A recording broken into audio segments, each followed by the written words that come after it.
नमस्कार दोस्तों, स्वागत है आपका मेरे YouTube चैनल कहानी बाय शिवानी में। गुजरात के शहर अहमदाबाद में गिरीश नाम का एक व्यापारी रहता था। उसके 2 बेटे और एक बेटी थी। गिरीश का परिवार बहुत खुश रहता था।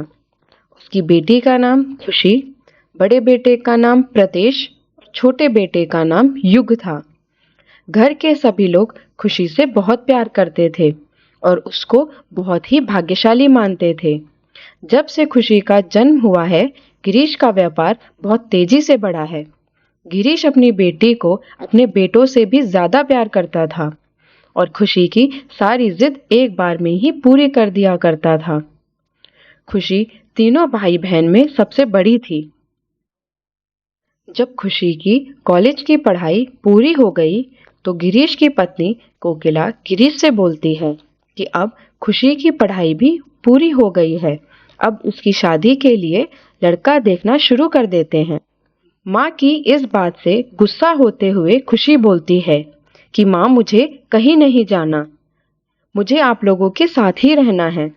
तब उसकी माँ उसको समझाती है कि बेटा, लड़कियों को शादी करके अपने घर जाना होता है। तो खुशी बोलती है, माँ, ये मेरा घर नहीं है क्या? माँ बोलती है, तेरा घर ही है बेटा, पर लड़कियों को शादी करके अपनी ससुराल जाना ही होता है। तभी उसके भाई बोलते हैं, बाबूजी, इसकी शादी कर दो, इसको यहाँ से भेजो, शायद उसके बाद ही आप हमारी कोई बात सुना करोगे। परिवार के सारे लोग इसी तरह मजाक करके खुशी की खिल्ली उड़ाने लगते थे और खुशी वहां से चली जाती है। गिरीश खुशी के लिए बहुत सारे लड़के देखता है, लेकिन उसको कोई भी परिवार खुशी के लिए अच्छा नहीं मिलता। फिर एक दिन गिरीश जब अपनी दुकान पर बैठा था, तो वहां दूसरे शहर का एक व्यापारी आता है, जो गिरीश की दुकान से हमेशा से ही सामान ले जाता था। वो गिरीश से पूछता है कि सेठ जी, क्या चल रहा है? घर परिवार में सब कैसे हैं? गिरीश बोलता है कि सब ठीक है, बस बेटी की शादी के लिए एक अच्छा सा परिवार मिल जाए तो सारी समस्या दूर हो जाए। तभी वह व्यापारी गिरीश से बोलता है कि सेठ जी, ऐसे एक परिवार को मैं जानता हूँ जो अपने बेटे की शादी के लिए अच्छा परिवार ढूंढ रहे हैं। आप कहो तो मैं उनसे आपकी बेटी की शादी की बात करूं? व्यापारी बोलता है, उनका इकलौता बेटा है और कारोबार भी बहुत अच्छा है। व्यापारी लड़के की फोटो गिरीश को दिखाता है। लड़का बहुत सुंदर था, तो गिरीश को लड़का पसंद आ जाता है। गिरीश सारी बातें सुनकर हाँ बोल देता है और व्यापारी से कहता है कि तुम वहां जाकर बात करो, फिर मुझे बताना और मैं किसी दिन उनसे मिलने आ जाऊंगा। व्यापारी वहां से चला जाता है। कुछ दिन बाद व्यापारी गिरीश को फोन करता है और बोलता है कि सेठ जी, आप आ जाओ, मैंने लड़के वालों से बात कर ली है। गिरीश अपने दोनों बेटों के साथ वहां चला जाता है। गिरीश को लड़का और उसका परिवार बहुत पसंद आता है। वह वापस आकर अपनी पत्नी और खुशी को उस परिवार के बारे में बताता है और बोलता है कि मुझे तो लड़का और उसका परिवार दोनों ही पसंद है। तुम कहो तो बात आगे बढ़ाएं? खुशी बोलती है कि पापा, जैसा आपको अच्छा लगे आप वैसा करिए।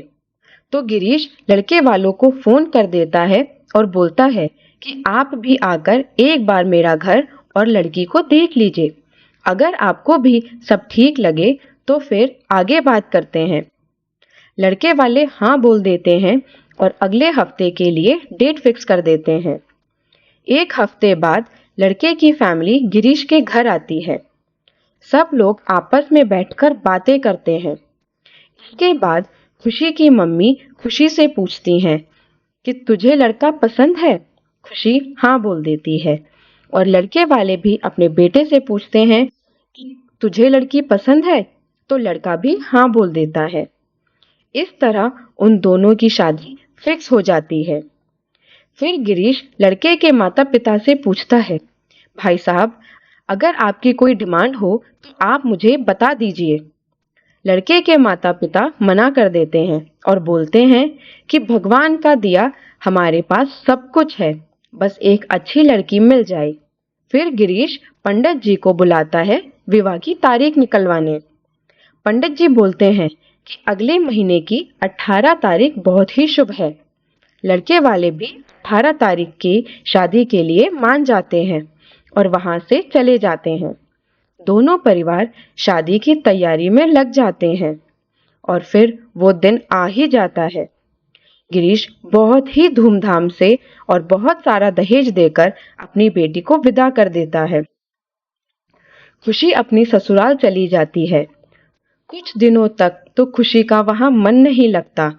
तब उसका पति अमित उससे बोलता है कि अभी तुम्हारे लिए यहाँ सब कुछ नया है, तुम्हें यहाँ एडजस्ट होने में थोड़ा टाइम लगेगा, फिर सब ठीक हो जाएगा। अमित की इस बात से खुशी को बहुत हौसला मिलता है। खुशी भी अब अपनी ससुराल में घुलने मिलने लगती है और ऐसे ही 1 साल निकल जाता है। धीरे धीरे अमित के परिवार वालों को व्यापार में नुकसान होने लगता है और उनका रवैया बदलने लगता है। एक दिन खुशी अपने कमरे में आराम कर रही होती है तो उसकी सास वहां आती है और खुशी से बोलती है कि क्या तू पूरे दिन आराम ही करती रहेगी? घर का इतना काम पड़ा है, वो कौन करेगा? खुशी को कुछ समझ नहीं आता कि माँ आज ऐसे क्यों बोल रही हैं। खुशी कमरे से बाहर आ जाती है और घर का काम करने लगती है। तभी उसका ससुर वहां आता है और बोलता है, अब कल से नौकरानी नहीं आएगी, मैंने उसको काम से निकाल दिया है। तभी खुशी बोलती है, क्यों पापा जी, आपने काम वाली को क्यों निकाल दिया? तब वो बोलता है कि तू पूरे दिन घर में खाली पड़ी रहती है, कुछ काम भी कर लिया कर, इसीलिए मैंने काम वाली को हटा दिया है। अगर तुझे काम नहीं करना आता तो अपने बाप से बोल, वो एक काम वाली भेज देगा, उसके पास तो बहुत पैसा है। अपने सास ससुर की बात सुनकर खुशी सोच में पड़ जाती है। उसको कुछ समझ नहीं आता कि ये लोग आज ऐसे क्यों बोल रहे हैं, क्या हो गया है। वो सोचती है कि आज जब उसका पति आएगा तो उससे ये सारी बात बताएगी और पूछेगी माँ पापा को क्या हुआ है। खुशी अपने पति के घर आने का इंतजार कर रही होती है और सोचती है कि ये आज इतना लेट कहाँ हो गए हैं, अब तक आए नहीं, फोन करके देखती हूँ। खुशी अपने पति को फोन मिलाती है पर वो खुशी का फोन नहीं उठाता और कुछ ही देर बाद जब वो घर आता है तो खुशी उससे पूछती है कि आज इतना लेट कैसे हो गया। उसका पति जवाब देता है कि तेरे बाप ने जो गाड़ी दी है वो आए दिन खराब ही होती रहती है, जब अच्छी गाड़ी दे नहीं सकते थे तो ये कबाड़ क्यों दिया। उसकी बातें सुनकर खुशी सन्न रह जाती है। ऐसे ही धीरे धीरे करके पूरा परिवार खुशी को ताने मारने लगता है और परेशान करने लगता है।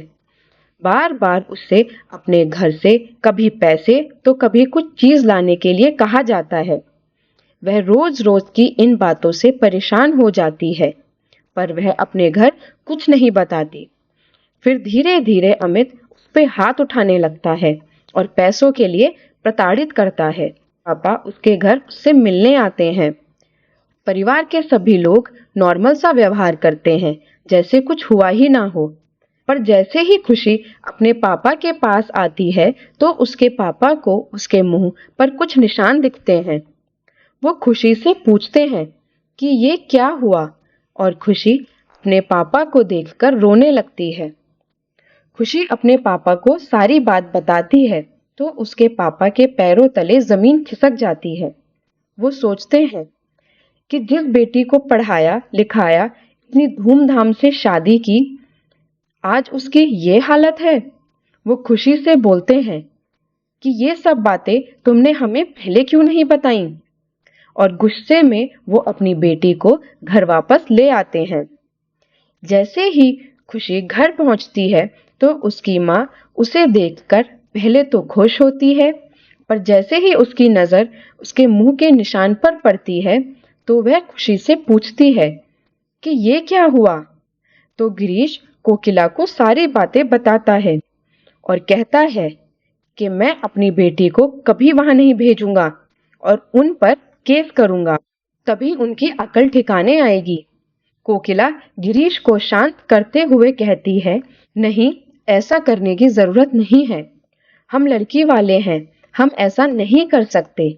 कहीं अगर उन्होंने खुशी को अपनाने से मना कर दिया तो? वैसे भी खुशी माँ बनने वाली है। गिरीश भड़कते हुए कहता है, मैं अब अपनी बेटी को वहां नहीं भेजने वाला, उसे यहाँ अपने पास रखूंगा। कोकिला समझाते हुए कहती है, क्या हम हमेशा जिंदा रहेंगे?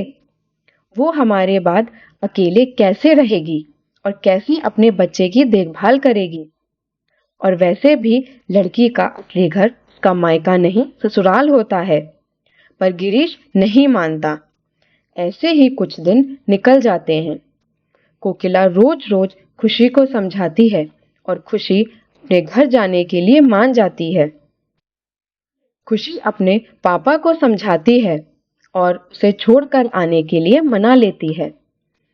गिरीश और कोकिला खुशी को खूब सारे गहने और पैसे देकर उसकी ससुराल छोड़ आते हैं।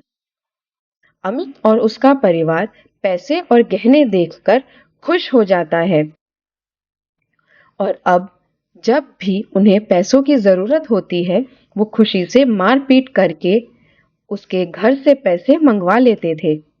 ऐसे ही धीरे धीरे समय बीतता जाता है। खुशी एक बेटी को जन्म देती है। बेटी को देखकर अमित और उसका परिवार खुश नहीं होते और खुशी को मारने का सिलसिला नहीं रुकता। समय के साथ साथ खुशी ने इसे अपनी किस्मत बना लिया था।